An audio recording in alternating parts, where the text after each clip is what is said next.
it's Miss Haig back for another Minds On. We are learning all about the number 6. 6 needs 2 hands. Did you know that? 6, 6, 6. How else could you show me 6 with 2 hands? Give it a whirl. 6. Is that 6?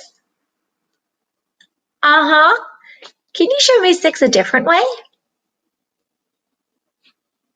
1, 2, 3, 4, 5, 6. Is that 6? You got it. All right.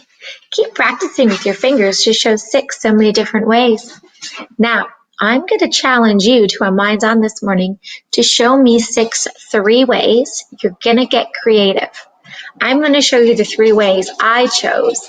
Try to think of your own, though. Look at that. Boom. I made a 6 out of my beads. I stacked 6 dice.